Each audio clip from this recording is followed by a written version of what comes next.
We got to move quick. Now, Yeah. look, we're trying stuff now. Okay, we're gonna we're gonna do the big final finish. Oh man, Are we gonna name that at some point? we will. We got some numbers to do here. Yeah, we got a lot. We got a lot going on. Trey Look at this. Carlton Banks. Sorry. It's so frustrating. All right, music's gonna start right about now. Look at that. Does everybody hear it? Do y'all hear it? Oh, I do hear it. Are you gonna hate through the big finish? I can hate the big finish. Gravity. Okay.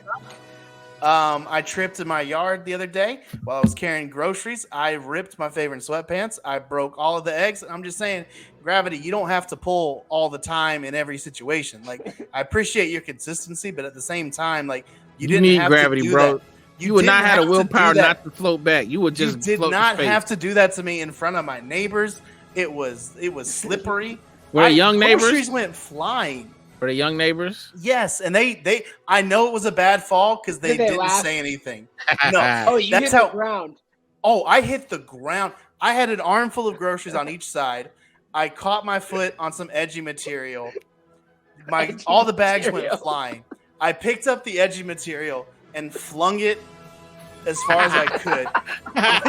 It wobbled like this, so it didn't go very far. It was not a satisfying throw. And then I just had to pick up all of the groceries again, and then just ring and I had to unlock the door and let me open the door. And I would have been giggling, dude. I'm all muddy at you. I'm all muddy. I had to attend a cut. I haven't attended a scrape in decades. I ain't heard nobody say scraping so long. Those don't get scraped. So yeah, Gravity, you suck. All right, on Twitter this week, somebody had an invitation to play the course at Augusta, the Masters course. They had it sent to their house incorrect. God, I hate how you're setting this up. Correct them. You're like the Masters. They got an invitation to go to Augusta National. Okay, no, stop. They got an invitation to play in the Masters tournament at Augusta National. That's the only place it's played, and they got the invitation. I actually have the first one. It's up right here. You can't see it, but it's right there. Mm-hmm. The very first invitation. If you get this invitation, it gives you all the credentials. Here's what you get to show up. It is addressed to this exact person's name. He shares the name of a professional golfer, so they mailed it to the wrong person, pulled the wrong address, but it says his name on it. And it says you are invited to play in this tournament. It's an invitation tournament. You don't have to have a world ranking. You don't have you can just show up and play. And this man didn't seize the moment, grab a buddy and say, "Hey, will you carry this bag? Because I just got invited to play in the Masters." What did he do? He sent it to the real guy and said, "I think this is for you."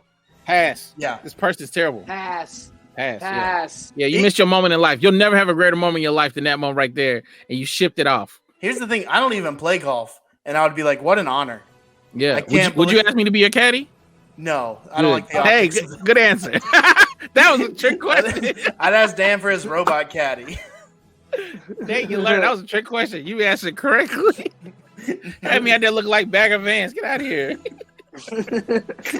So we're all in agreement. You don't do the right thing in that situation. No. Yeah. You be blessed. You be blessed, man. You were given a blessing. Show up. You show up. You show up. You show up. And then when someone asks like, "What are you doing?" You're like, "Show it to them." Yeah. That's the thing. I'm getting it laminated. Almost. I'm getting it I'm getting it notarized. And I'm wearing it around my neck the whole time because I know something's up. So yeah. At the very least, use the credentials and just walk in like you're part of like a player's entourage every single day, and like just lay low once you like pull a Home Alone and just like get inside the toy store and lay low for the night. Yeah, that's real. Yeah.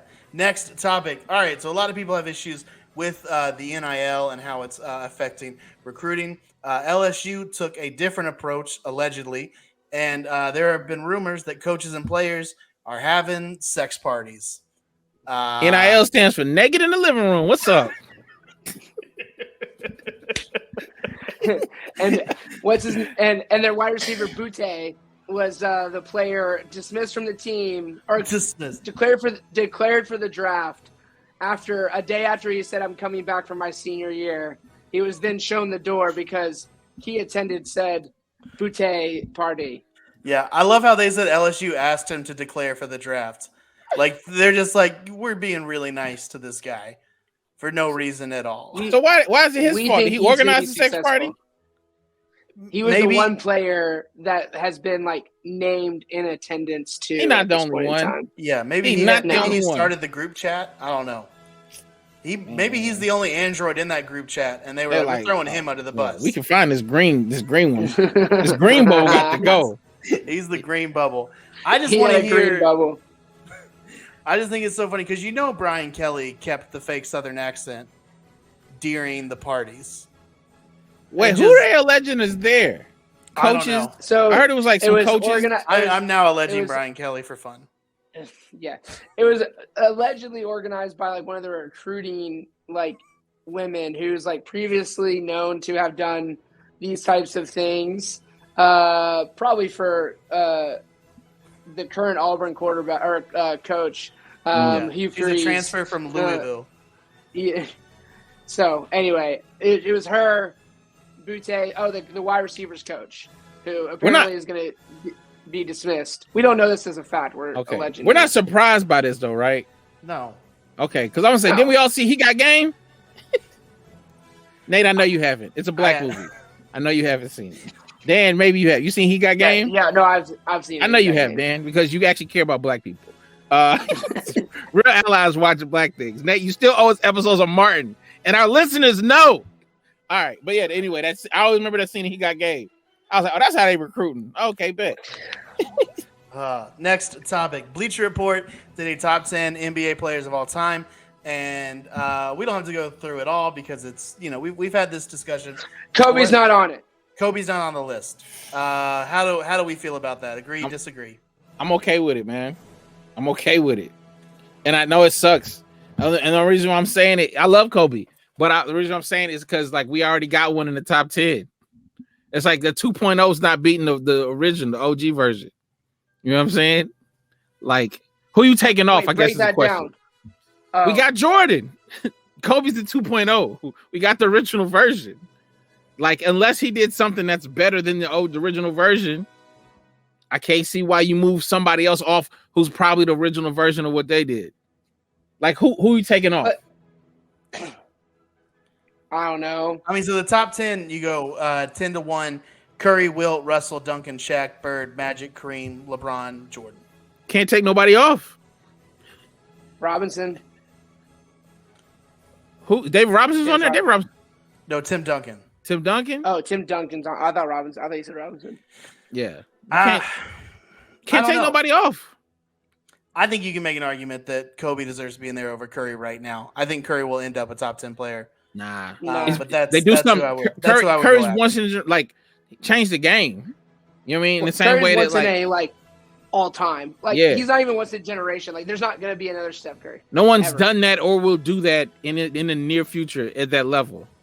So yeah, Klay Thompson is the closest person to Steph Curry at this point in time. Yeah. So them being on the same team is the dumbest thing in the world. Yeah, it's really not fair. Why can't you be this lucky? Why can't Atlanta have that?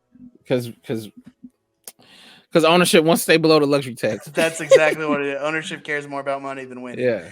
All right. Final topic. Detroit running back Jamal Williams corrected a reporter in his post-game interview on the pronunciation of Pokemon. The guy asked him what he was doing after the game. He said, I'm going to go home and play Pokemon. The reporter said, you're going home to play Pokemon? And he stopped him and said, don't do that. Love Jamal Williams. Great for my fantasy team, even though I didn't win. But he's a great player, but also just a fun interview. All of his interviews are very fun. This dude is like an anime kid for sure. Yeah, he's wearing like the Naruto headband or whatever. Yeah, no, he's the kid I didn't talk to at lunch or anywhere. Because I'm like, he probably has a sword and he runs with his arms behind him. Yeah. And he knows what like he's different foods than everybody. Like, you know what I'm saying? But like somebody saw him run with his arms behind him and was like, give him a football so that he keeps his arms in front. Yeah, he's real fast. He should put his arms here and hold the football and run. Man, I love all his interviews. He's just himself. I love that. He's great. The Lions are super fun this year. The Lions could get in the playoffs if they beat the Packers, I believe, right? And get some help. I think if Seattle loses and the Lions win, they could. But more importantly, they can knock Green Bay out of the playoffs. Yes, I'm always rooting for the Lions. That's my second home. I've never rooted for them more harder than I am this coming week. Real quick, did you guys have anybody in your lives that said Pokemans? Nah, man, everybody real in my life, dog. We know what's up.